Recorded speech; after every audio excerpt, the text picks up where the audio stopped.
Hello, everyone. This is What Your Pastor Didn't Tell You. Today, I am on with Dr. Teresa Ann Ellis. We're going to be talking about a really, really cool author, Ben Sira. Ben Sira, one of the earliest, if not the earliest, Jewish writer we know of that was commenting on Genesis, specifically what he said about sin and death. And he said something really interesting. But some people have argued that he says that Eve was the first cause of sin and death. But Dr. Ellis here argues that he didn't, and it was something very interesting and different going on.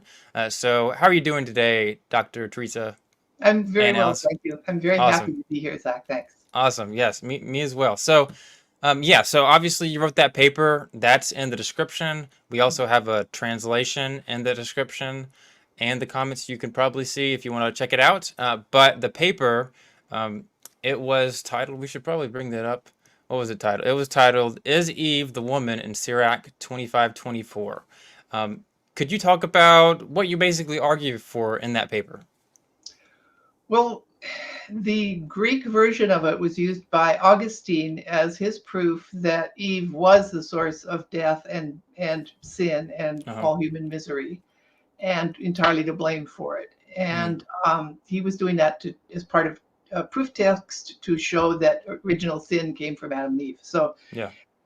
when I read the Hebrew of that verse, it didn't look like how a Jewish writer could refer to Eve. Neither the Greek nor the Hebrew uses the name Eve, but the so what I did was I compared how the language of the Greek Mm, Old Testament Greek Genesis spoke about Eve with the language in Sirach, the Greek version translated from the Hebrew, and I compared that with how the original Hebrew looked. I compared mm, that with the Hebrew of Genesis, and there was an absolute difference. The result is that in Greek you can say that he was making an allusion to mm, Eve as the start of sin and death. mm, And the illusion is formed by naming a well enough known person who's been written about. You don't say, um, well, like if I said, early to bed, early to rise makes a man healthy and wise. mm, Healthy, wealthy, and wise. That's Ben Franklin. We know that. And so that can always be used if you want to refer to Ben Franklin without naming him. So in this mm, case, there are certain words that you have to use if you're going to allude to Eve. And there's also certain words for Adam and certain words for Cain.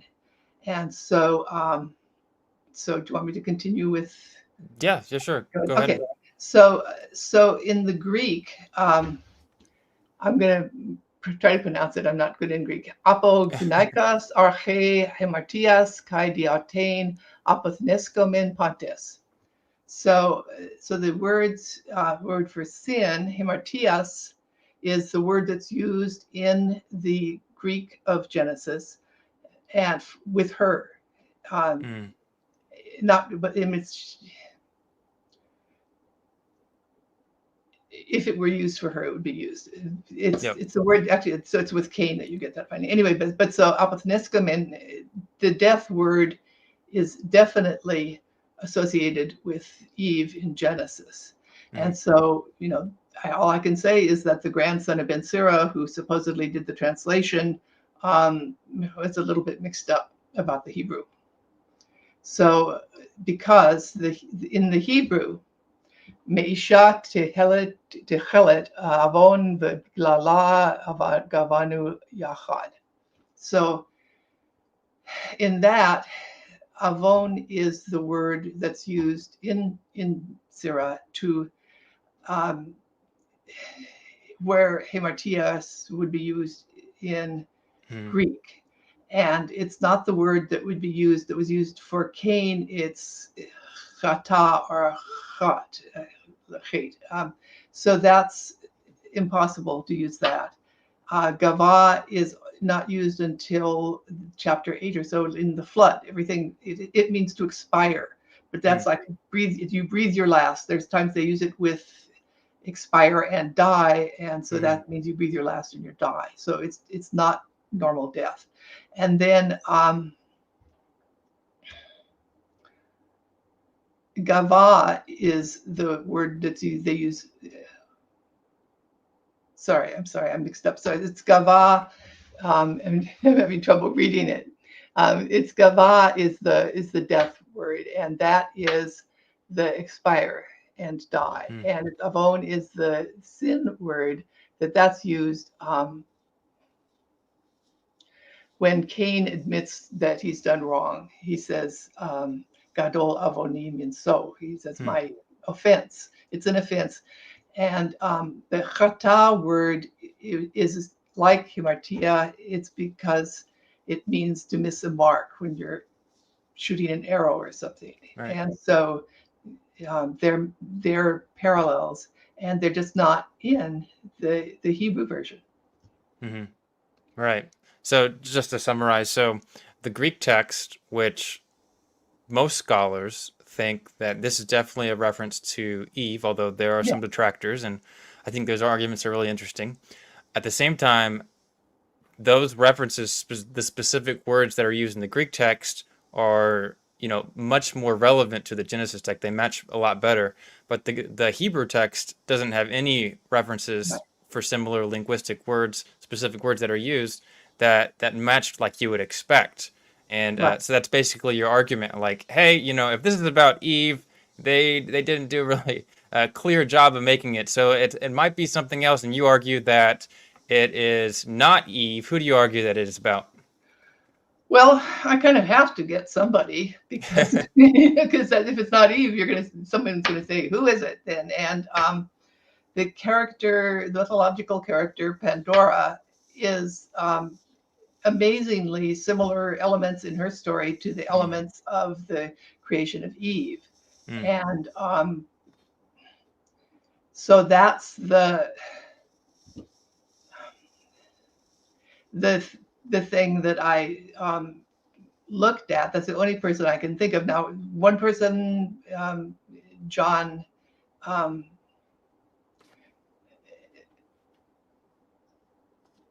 Anyway, but there's one person has written that it's not Eve, it's the evil wife, and and also now John Collins, who is a major person in the field, has actually said, that this doesn't sound like Eve. The only person it sounds like is Pandora, but he didn't go further and say he thinks that it could be. So you continue with that argumentation then? Yeah, that it's there's no way to know. And the thing is that the stories of Hesiod, who wrote in 2 books about Pandora, they're from around 600 before the Common Era, and so they had around 500 years to circulate in the society, and the society was a Hellenistic society because it had been taken over by Alexander, and then it kept on having Greek values, and Greek was the main language that was used. It was really the only language if you were going to be involved as a professional. And so I would think that like the stories would be told over and over. Pandora is a central figure in the creation of what women are in the Greek world, and she, of course, got all the bad reports, and so either he could have heard orally or written. I don't know if he probably spoke Greek, but I don't know how much he read Greek, Ben Sira. But or there were everybody's houses had pictures on the walls all over the place, and so he probably he was a scribe. He was going to people's houses. He had interactions with the Greek wealthy people around, and that's he was teaching. He was trying to teach young Jewish men to become part of that world, to make a living. And so if he was in these houses, he would see pictures of Pandora on, and opening up the chest and all that stuff. Yeah. So do you want me? So do you want more on that? Or that? Oh no, we can get that later as far as Okay. more of those details. So a lot of people are probably not aware of Ben Sira, this whole background that you've kind of getting into that, so that works out. Could you just give us a background of who Ben Sira was, what environment he's writing in, when? Probably when is the best thing to start out with. Okay. He wrote about 170 years before the birth of Jesus, Okay. and he probably lived in Jerusalem, and he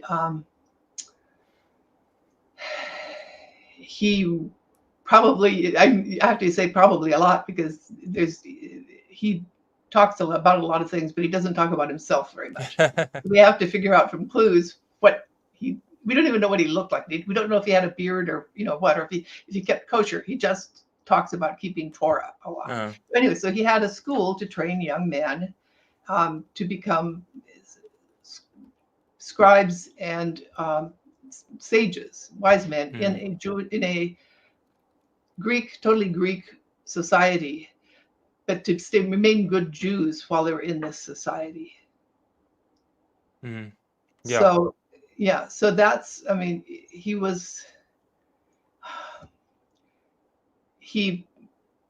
we think, most people think that it was one person who wrote it, but it's a compilation. It's a bunch of different styles of writing. There are Greek things that are set as Greek poetry or Greek forms of speech. There are bunches of proverbs, and then there's probably some things that are his own opinions.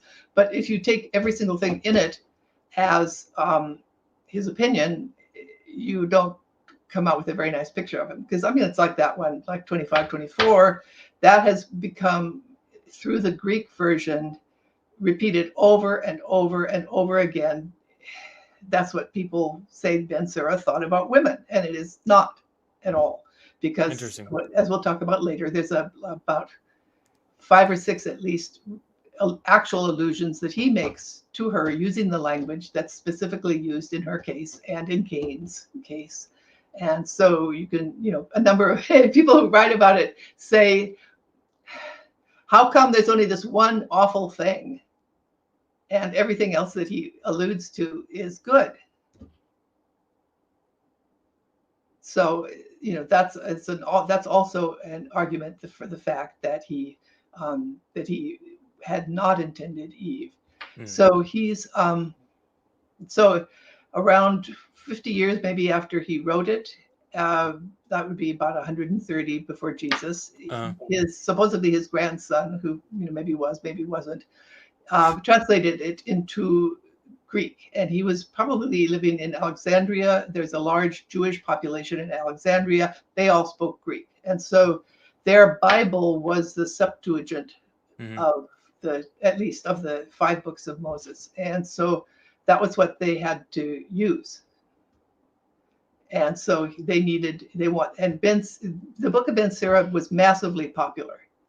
It was it's the only non-rabbinic book that is mentioned in the Talmuds, which are the enormous texts that were written from about 300 to 400 or 200 to 400 of the Common Era. And so he had to be very popular, and they named him, which is unusual. They call it the Book of Ben Sira. The name comes from there. And so the Greek version just went off on it, had a life of its own, and the Hebrew version was also, I'm sure, very popular. But one problem with it is that when you've got a whole string of proverbs and people copying stuff and there's no standard text, anybody can add something they want. If they think, well, I know a real good proverb, I'll add it to this. And so you can get a lot of things that are attached to it that aren't part of what he wrote. Yeah, that's really interesting. So that kind of gets us into the text of what we have today. So we have you've mentioned the Hebrew text, which people, I guess they called the Book of Ben Sira. Then you have the Greek text that was written a little bit later. that's called the Sira. Syriac, Yeah. and then there's a third one, right? There's a Latin one. Is the other one. There's a Syriac, but I mean, but the Latin one. I'm not sure who did it, but it was done from pretty much from the Greek. Okay, yeah, that's Ecclesiasticus, right? Yeah, Yep. So the and Ecclesiastes. No, uh, Ecclesiasticus, right? Yeah, yeah. I got okay. So so that's kind of when they were written. But as far as what texts we have today, could you talk about that? Because that's going to be important because a lot of the Hebrew text that we have right. is actually missing some verses that the Greek has, or we just don't have them today. Or you could talk about, yeah, just like what texts we have as far as manuscript tradition and surviving texts. Okay. The best place to look for that information is on the. I think it's um, bensira.org. I mean, I can't remember. You had the reference to it. I don't know if that's in your stuff or not. Anyway, it's the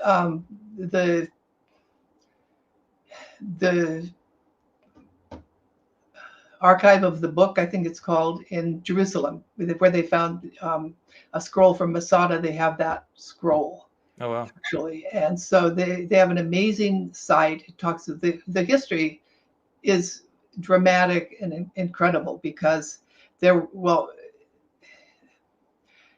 disappeared from between about 900 until 1895. Wonderful, thank you.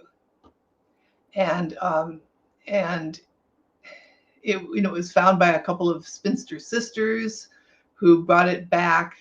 They were on a travel of the Holy Land, and they brought it back. And a scholar named Solomon Schechter at Cambridge recognized it, that he was holding in his hands something that had not been seen for 800 years or so.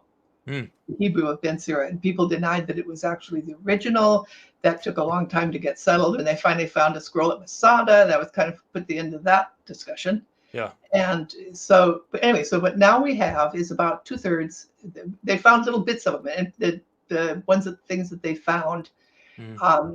they found these pieces in a attic in Cairo, Egypt.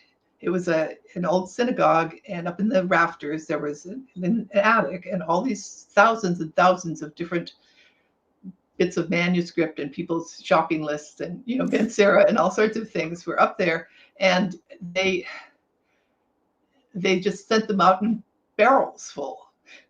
And different schools bid on them. Like Cambridge got most of them, and there's some there, so they're scattered all over the world Wow. right now. And we've got a bunch of like maybe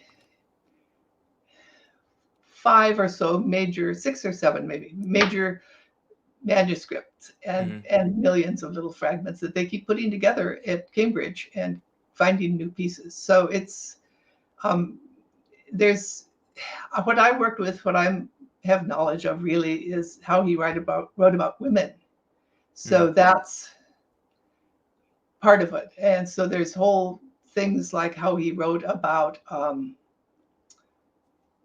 wisdom was one of the main things, capital W, wisdom. There's a whole chapter 24, that's not present in our collection of the manuscripts. Hmm. And so fortunately I didn't need it, but all of the stuff that I really needed is in one or another. And so did you have the picture of what it looks like?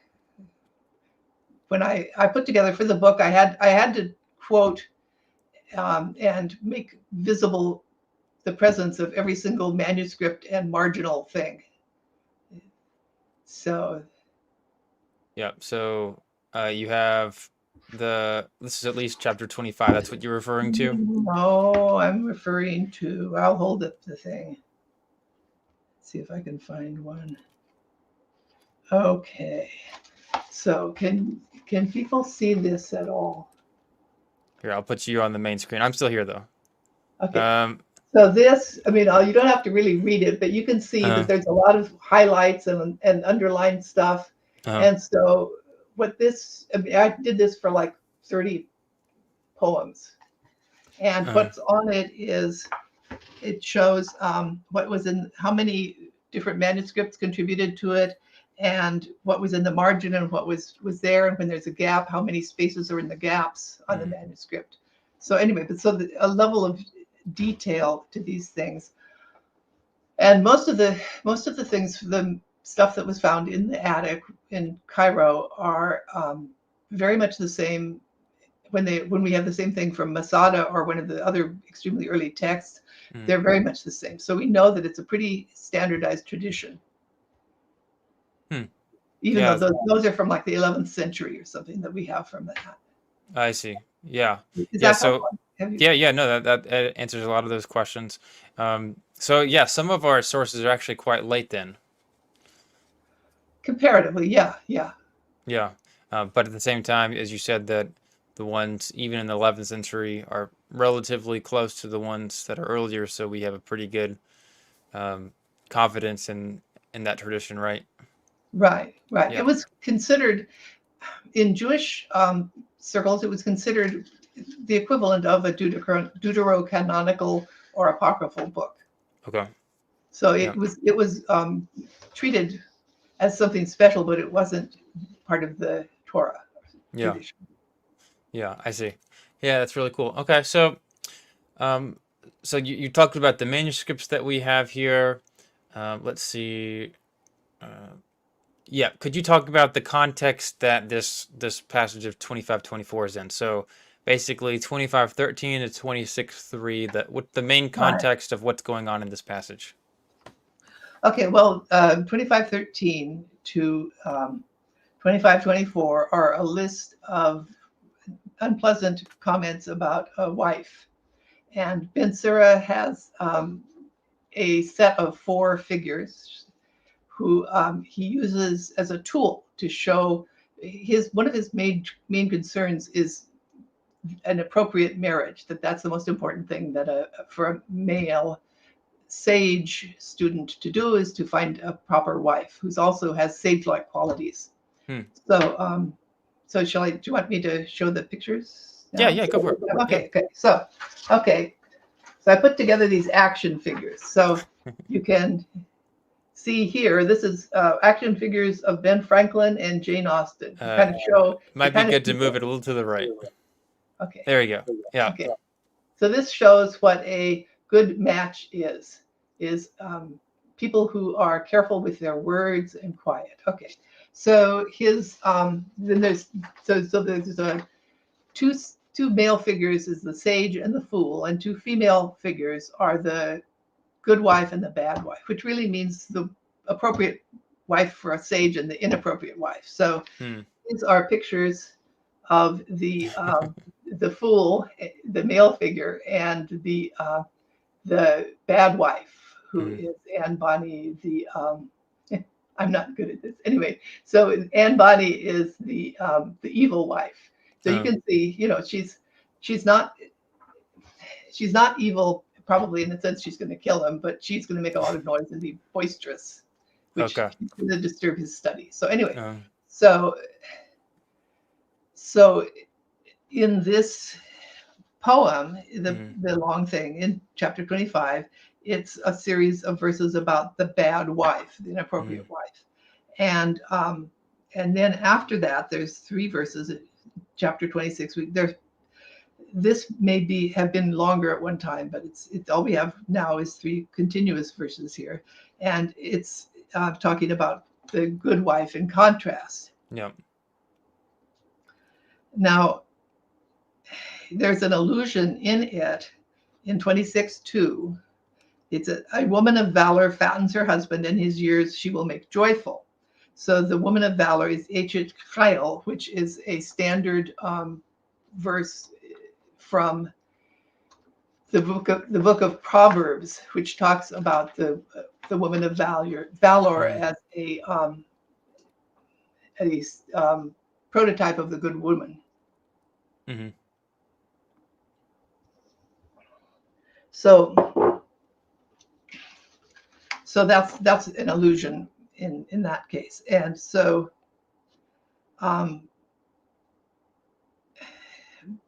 the thing about this whole preceding part and about the good wife and the bad wife are examples of Greek forms of rhetoric, of formal speeches.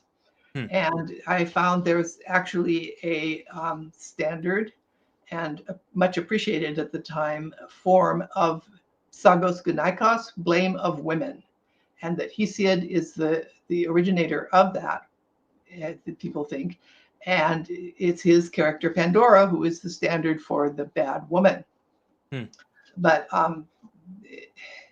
so he's in a way, he's advertising, Ben Sira is advertising for his teaching of young men by producing a Greek form here, the blame of women. He's produced a perfect Greek blame of women.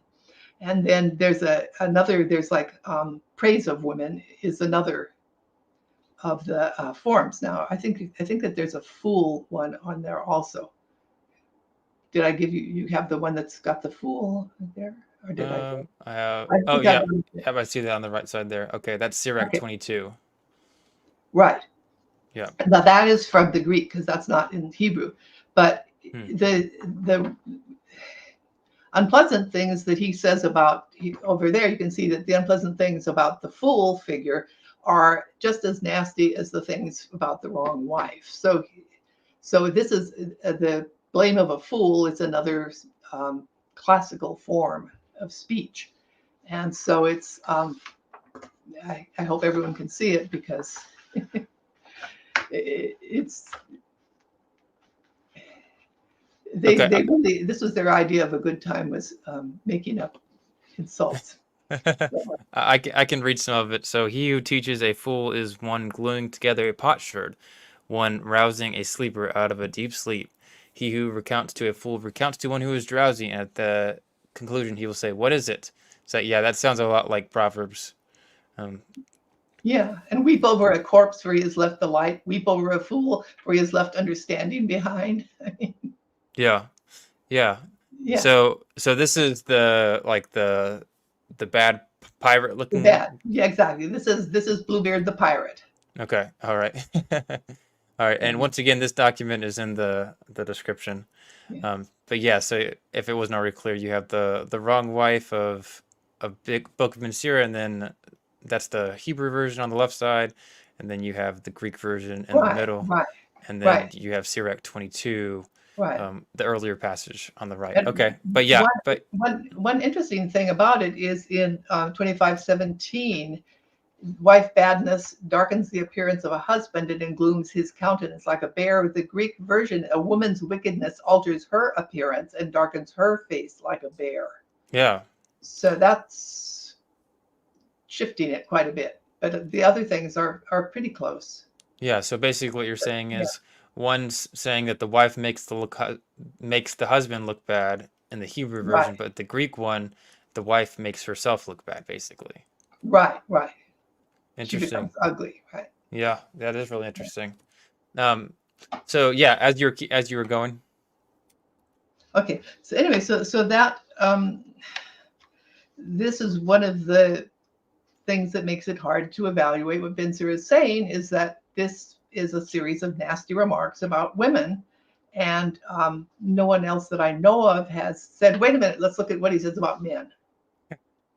Because that's what the book that I wrote, I was trying to compare what he said about women and men Mhm. to see, what he was, how he differentiated, if there was Yeah, a prejudice in it at all. hmm So the overall thing I found was rather surprising, that everything he says about how a woman should behave when he's talking about his figure, he has a figure, the intelligent wife, and hmm everything he says about her is exactly what he says about what a man that he's teaching should be like. hmm. So I found no differences. Interesting. Yeah, so there's a parallel going on. Yeah, there's a parallel, and that's not the impression most people have. Hmm.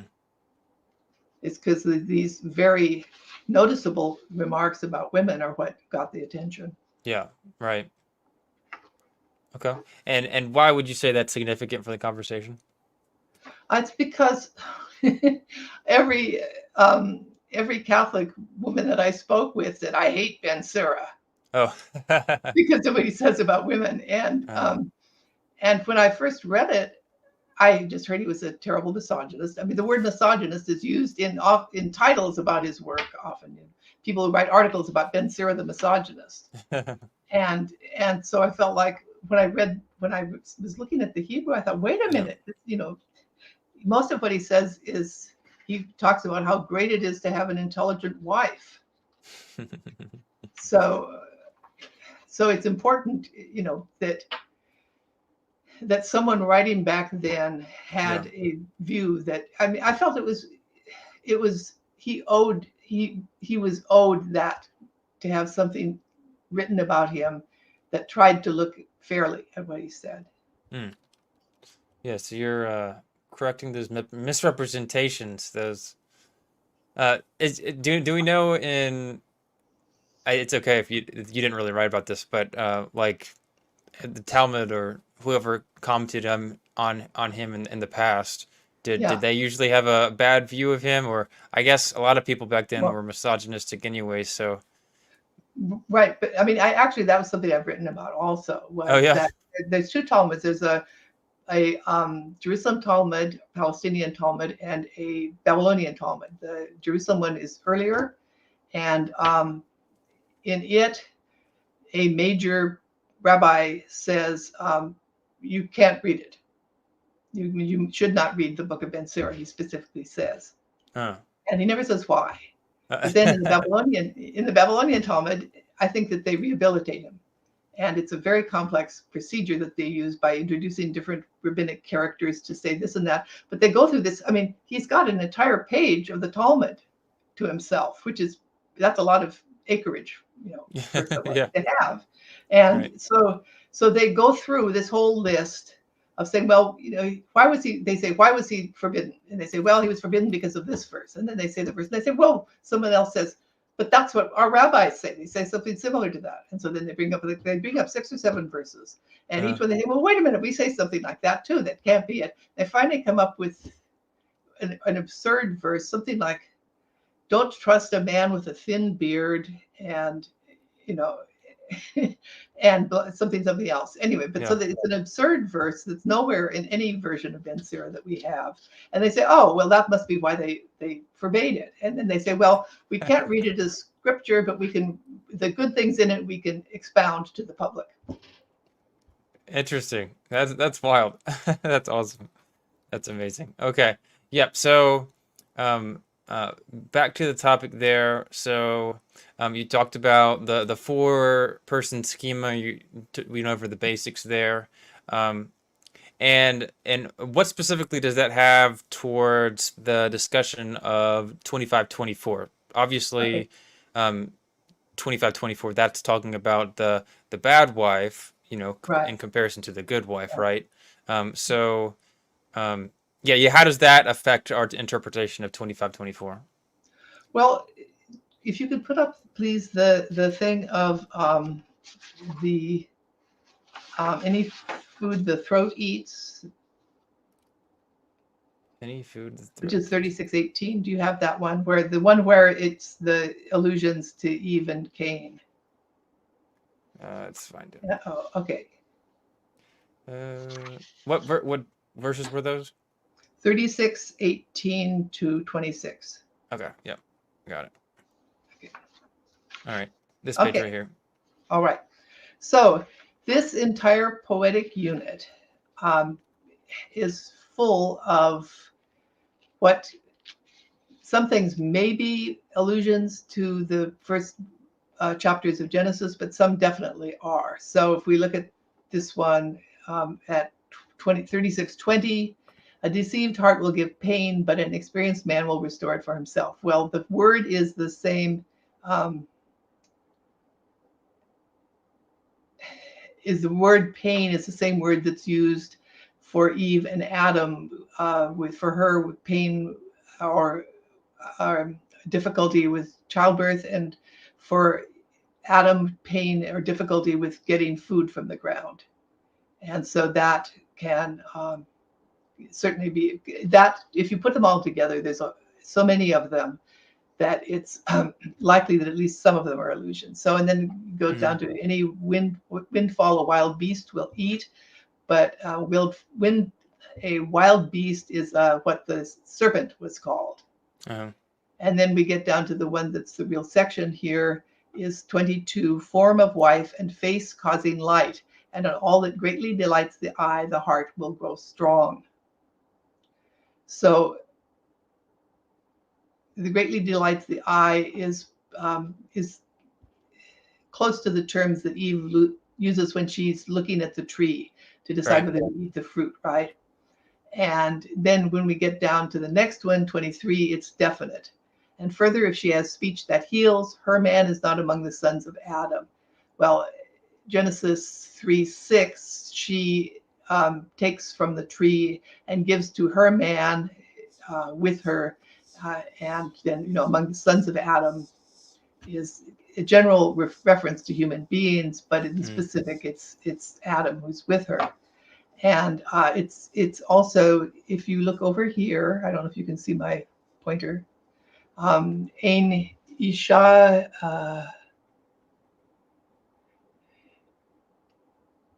What verse are you reading? I'm reading 36:23. Here, Isha, it's got a dot in the last letter here, which means that it's her man, because if it didn't have that, it would be the word for woman. And so you can see that somebody carefully put the Hebrew text of the Torah doesn't have vowels in it. It looks like the big letters here. The little dots and things are vowel marks. And so this word has vowels in it and nothing else does. So they're emphasizing her man. And then down here we get into Cain. Gaining a wife is beginning of gain, help, and citadel and pillar of power. Right. And so gain is Cain's name. And so she makes a joke, so I guess she names him and says, "I have gained a man with the Lord, with the help of the Lord." Right. And so this is all about, and she's a help, she's a help. Opposite equal to him is helpmeet. And then down here, without a wall, an orchard will be burned, and without a wife, weak and wandering. Well, that's Cain. Nava Nod is one of the big clues that there's nothing else that Nava Nod can mean except a reference to Cain, because God says you'll be weak and wandering. Right. So basically what you're saying is that combination of words put together, it just makes it pretty explicit. Like, hey, that seems. Yeah. Nobody else. That's all in the whole Bible. That's all that you're going to find for Nava Nod. And so, so what he's basically, he's talking about Genesis 3 and 4 without a fall of the human being and without fratricide. He's saying all Cain needed was a good wife, an appropriate wife, and everything would have been fine. Which I just find this sort of charming, because it's so different from anything else we see. Interesting. Yeah, no, that is really wild. Yeah, and so the point is, I think it's very difficult to argue that there are no references to Eve and Cain in Ben Sira in the Hebrew.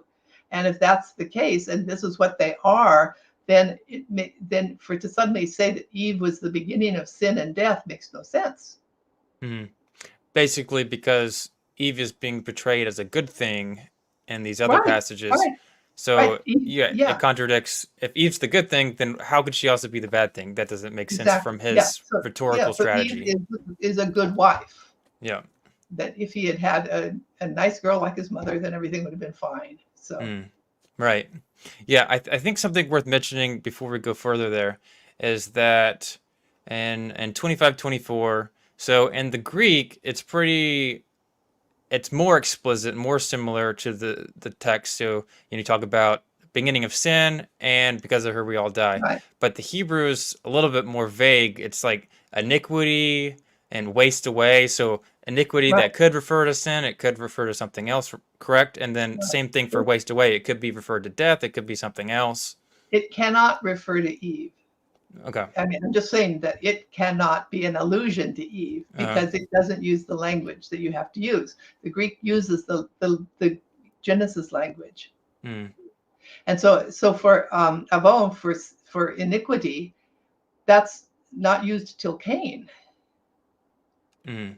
There's no word of sin in the whole story of Eve. Mm. Hmm. I see. Okay. And what on that note, that I have to ask. So, lots of times, I don't know how familiar you are with Revelation. Very You know. little. Okay. Well, basically, sometimes they'll use the specific Greek words from Septuagint. Sometimes it'll just be ideas. It won't specifically use the word, and it's just the general idea of like light or dragons or something like that. Um, so, of course, lots of scholars will argue, hey, maybe even if it doesn't use a specific word, like in the Genesis text for Genesis 2 or 3 in regards to Ben Sira 25:24, maybe it's just referring to the same ideas without using the words. But you don't think that's possible? There's a big gap because the Greek Ben Sira was 50 years after the Hebrew, and it was by a Jew, and Uh-huh. so he should have been trained in how to allude to something. He just didn't see an allusion, I guess, or he thought, or maybe he thought that because the Greek one was true, I mean, he might not have been very good in Hebrew. By that time he's living in Alexandria. He probably was better with Greek anyway. But so between those times and the writing of Revelation, Hmm. there's an entire Christian way of thinking that has got a lot of foundation probably in how the Greeks made sense of things. The Greeks, as far as I know, tried to, they talked a lot more about what was going on, the emotions of their characters. They would talk about, like in Homer and all. They would talk about so and so felt this and so felt that, and um, in the Hebrew tradition, there's a lot less of that. That you kind of have to figure stuff out from what they do rather than from what the narrator is not going to tell you very much. Interesting. Does that make sense? Yeah. Yeah. Yeah. And So, yeah. are you saying that Yeah, are you saying that the Greek text's more explicit and the yeah. Hebrew's generally Well, yeah. not? Oh, yeah. I mean, part of the fun and the problem with Ben Sira is that he makes puns with Hebrew, and so I'm trying Uh, to figure out what were the puns. And as Menachem Kister remarked about it, he made so many puns that people 2 or 3 generations later didn't know what he was talking about, oh. and that could include his grandson. Yeah. And but anyway, but so there's a lot of wordplay, a whole lot of Yeah. wordplay in it, Hmm. And just for and clarity, so I would assume you came to that conclusion because you have Ben Sira, the Hebrew text, making a pun, and then the supposed Greek translation doesn't translate that in a way that it's a pun, so it kind of messes up the pun. right. I Yeah, think that happened a lot. interesting. Yeah, no, it makes a lot of sense. Of course, when translating, that's difficult. Like, for example, Genesis 1, 2, like Mhm. formless and void, but that doesn't really work with the pun of tohu vohu.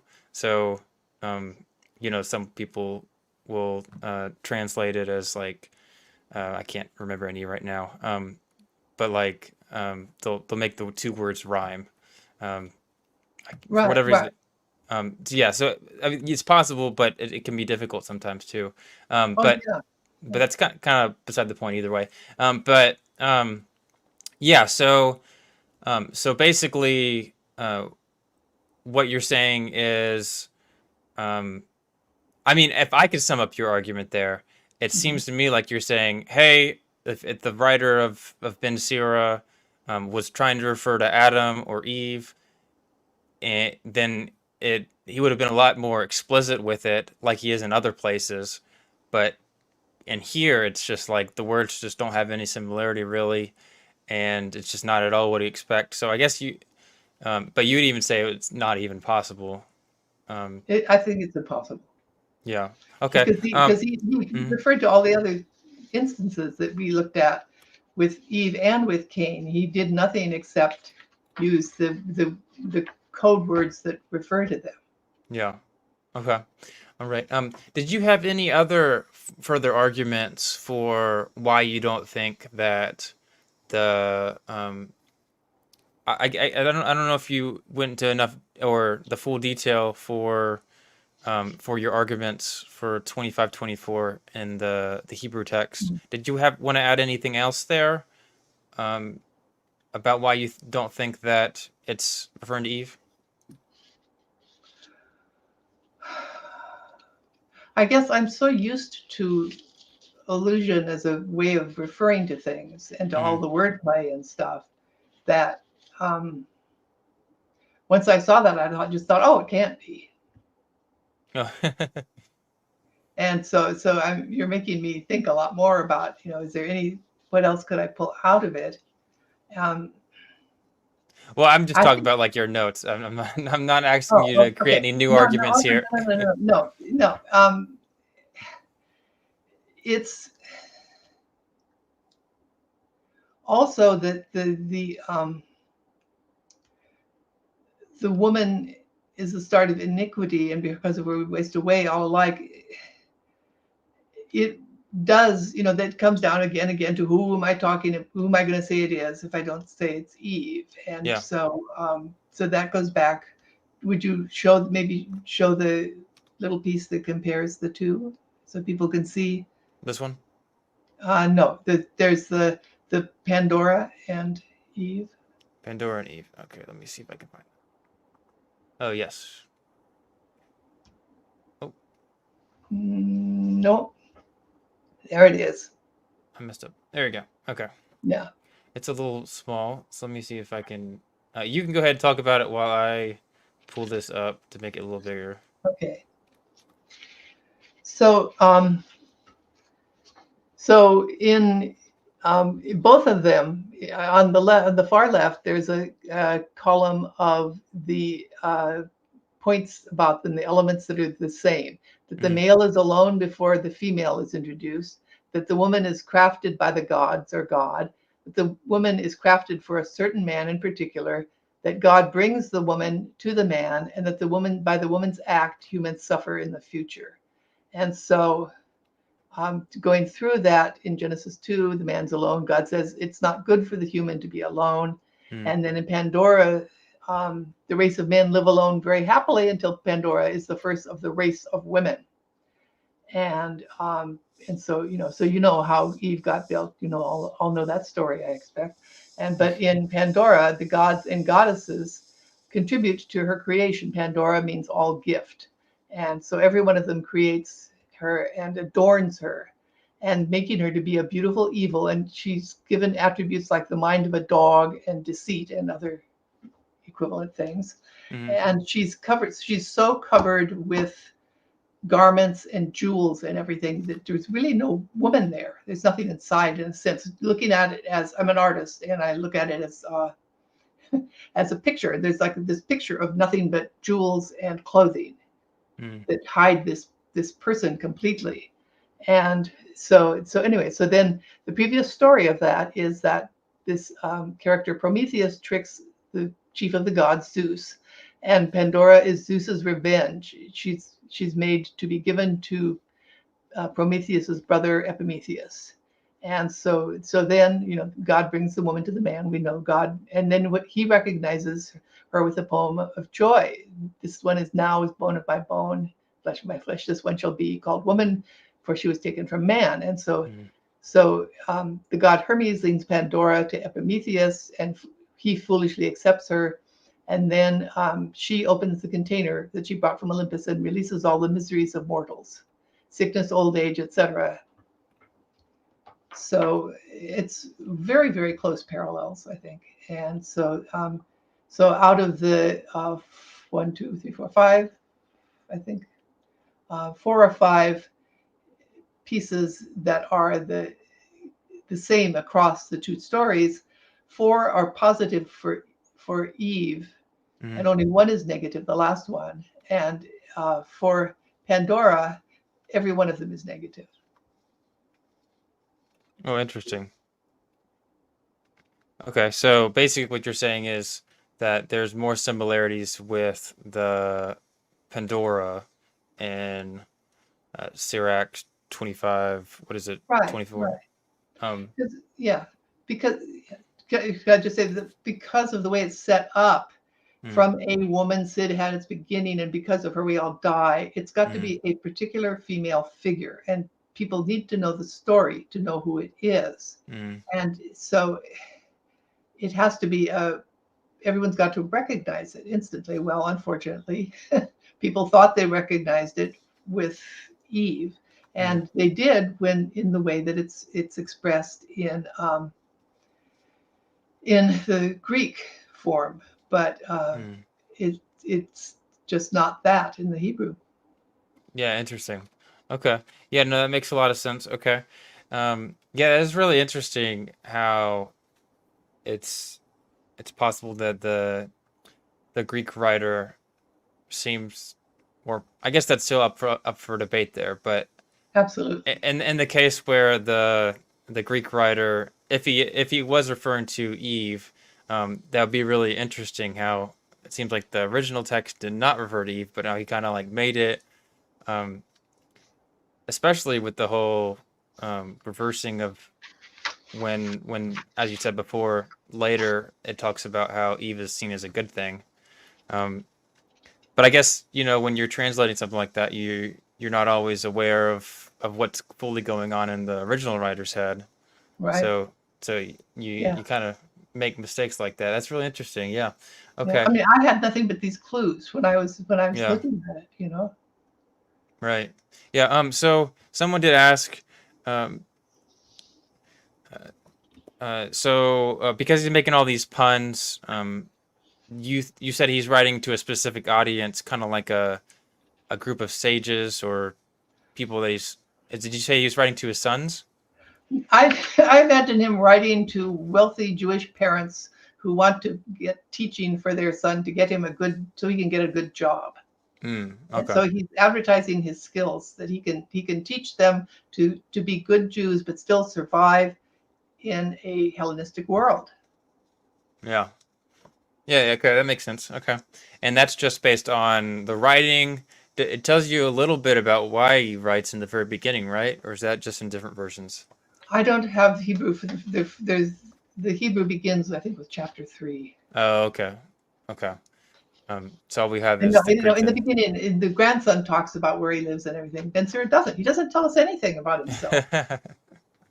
Except that he thinks. I mean, it's just over and over. He says, "You need a good, hello, young sages. You need a good wife, and that life will be good if you have an appropriate wife. That's Right. the most important thing you can do in your life is Right. to find someone appropriate and marry her." And then when he talks about the father, probably both parents, find wives for their sons and daughters for their daughters. They'll find a husband, and he says, for the daughter, find a sage. Right. Yeah. Okay. And let's see here. Trying to see if there's any other questions that might be worth asking. This is probably a no, but are you familiar with the Parthenon code? Author claims that.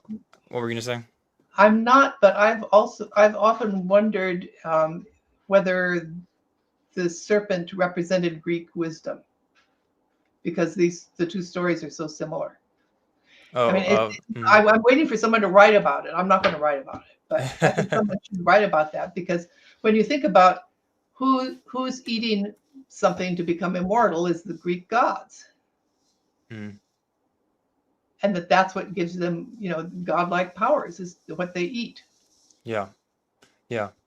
So can't remember. I think it was Levinson who argued that, Yeah. at least well, maybe I don't know if he was arguing specifically for the Greek or the Hebrew version, but he mentioned how earlier the text of Ben Sira and Sirach talks about how humans are essentially naturally mortal.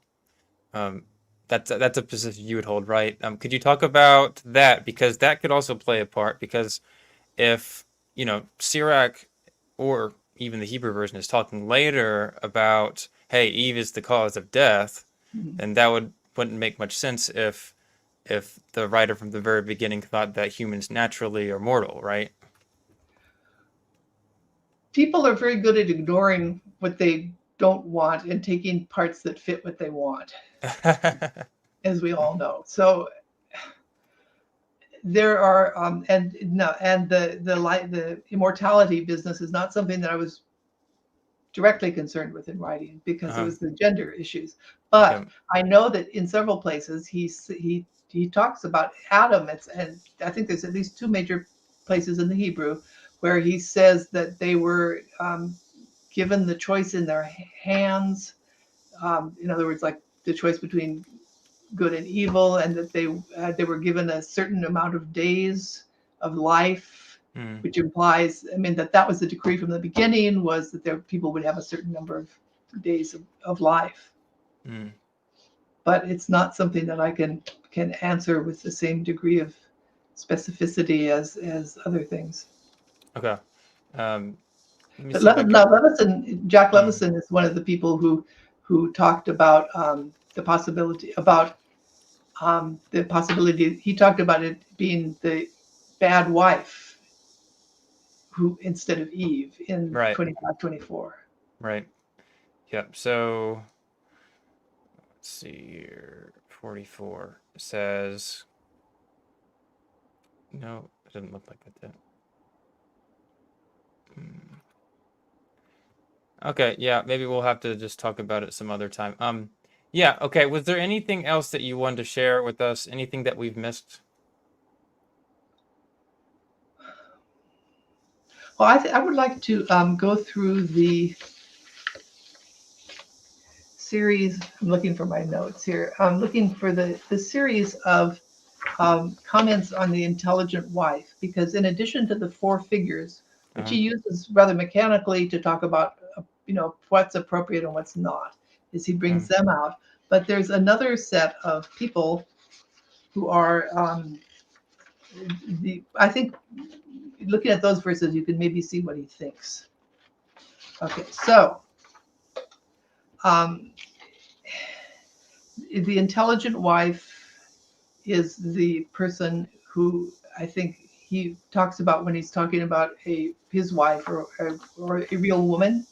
mm, The right wife and the wrong wife aren't real women; they're figures. I picture them as being on a like a medieval cuckoo clock or something. They go around at certain hours. They come around and they go on this little thing, but they're not. They have no depth to them. They're mm, nothing but a figure that goes around in a circle, sort of. But the one who does have a depth of discussion is the intelligent wife, and she is the match for the sage. So, mm. did I? Do you have some equivalent comments for females and males in BBS? BBS. Let's see. There's a side that says females and a side that says males. I can just read it if you'd like. So it's not this one. Right, that's not Uh, that one. is it on this page?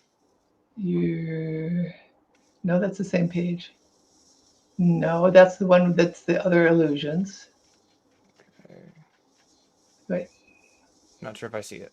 Okay, so I'll just read. Okay, I'll just start Okay. reading it. If you find it, then you'll know you have it. All right. So, okay, so these are matched comments for females and males. For the woman, this is 26:15. Grace upon grace, a modest wife, and there is no weighing for one who is closed mouthed. For the males, there's two verses that apply. Mm, 42:1 is, and you will become truly modest. When he says you, he's talking about a young man. You will Mm. become truly modest and find grace in the eyes of all the living. The other is, for a faithful friend, there is no price and there is no weighing for his goodness. So it talks about the male friend also. One of the big things that he says is that, brother and friend, I think it is brother and friend are good companions, more or less, but more than both is an intelligent wife. That's absolutely unthinkable in a Greek world. Because in a Greek world, women were, this is a theory. I'm sure that real life was not like that all by any means, but the theory is that a wife was for bearing children and nothing else. Your friends were men. You would never confide in a woman. And so what he's saying is that the best companion to trust is your wife. So anyway, so again, another one is talks about, this is about one fearing God. A good wife is a good gift, and as a portion of one fearing the Lord may she be given. And for the friend, a faithful friend binds up life. One fearing God will reach them. Mm. And then again, this one was one of the ones that's a reference to Cain. Gaining a wife is the beginning of gain, help and citadel and pillar of support. For the man, to gain a friend by means of a trial, gain him, and do not rush to place trust upon him. Again, for the woman, do not reject an intelligent wife, and a good one is grace more than pearls. For the man, do not exchange a friend for a price, or lend a brother for the gold of Ophir. And then one of the ones from 25, like a hard assent for an old man, a woman of unbridled tongue for a diminished man. For the man, do not argue with a man of unbridled tongue. And an impetuous speaker is dreaded in the testimony of a man of unbridled tongue. Then do I have time for 3 more verses about the Go for it. intelligent wife? Okay.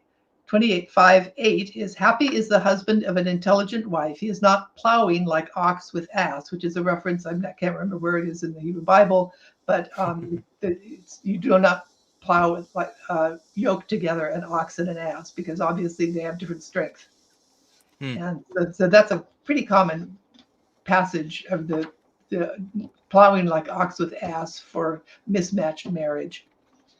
Okay, so then grace of a wife pleases her husband, and her intelligence will fatten him.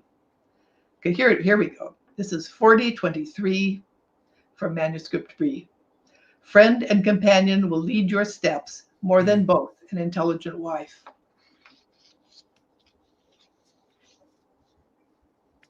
What does So I that mean? obviously like Ben Sira a lot. He seems like a good guy. Yeah. That's awesome. Okay. All right. Well, that's pretty much all I got for you. Okay. I did want to read this. Let's see. You said in your book, I guess I can share it as well.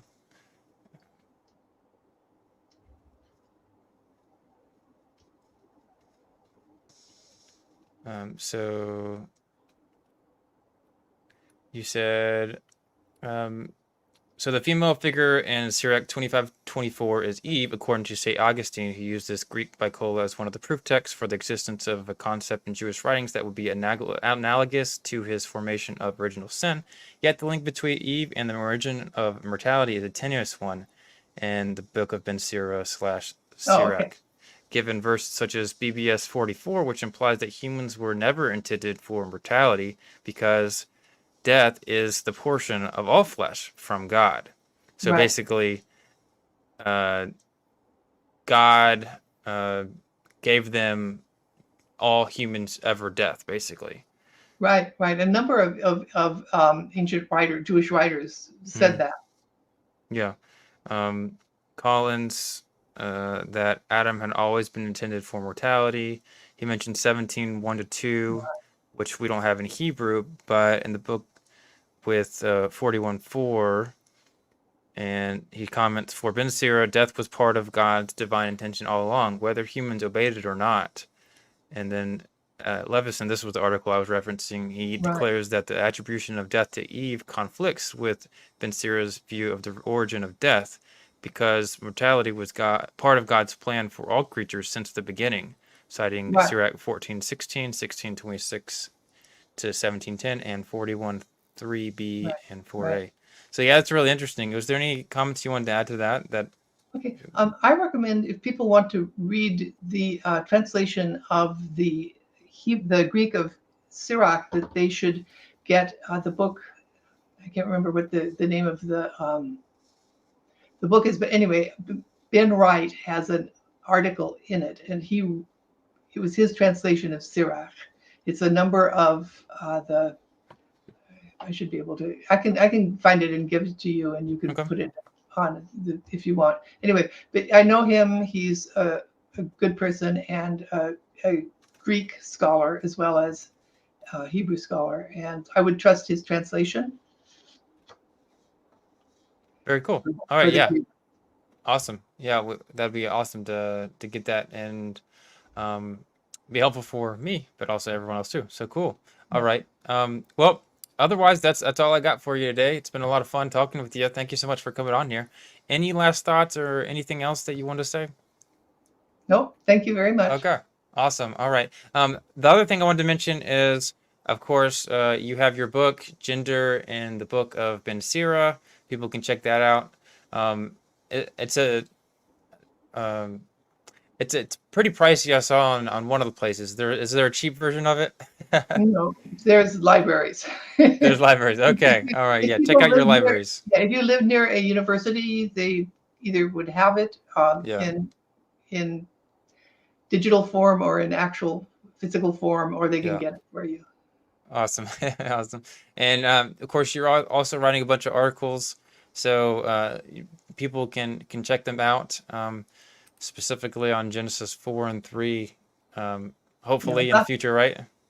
that I'm writing right now. There's one on the Talmudic bits and that. I mean, I've pretty much said everything from that people need to know, unless they really are interested in digging into that. Cool. Cool. And Yeah. so this is it on Ben Sira. Awesome. Yeah. Well, thank you so much for coming on here. Um, yes, Thank you, Kip. Zach, very much. Yeah, of course. Kip Davis he says, "What? Am I late?" And I said, "Yes, you are late, Kip. That's okay. You can rewatch it." Um, but yeah, awesome. Anyways, thank you so much for coming on here. And otherwise, I hope you have a good rest of your night. Thank you. You do too. Awesome. Thank you so much. Bye bye.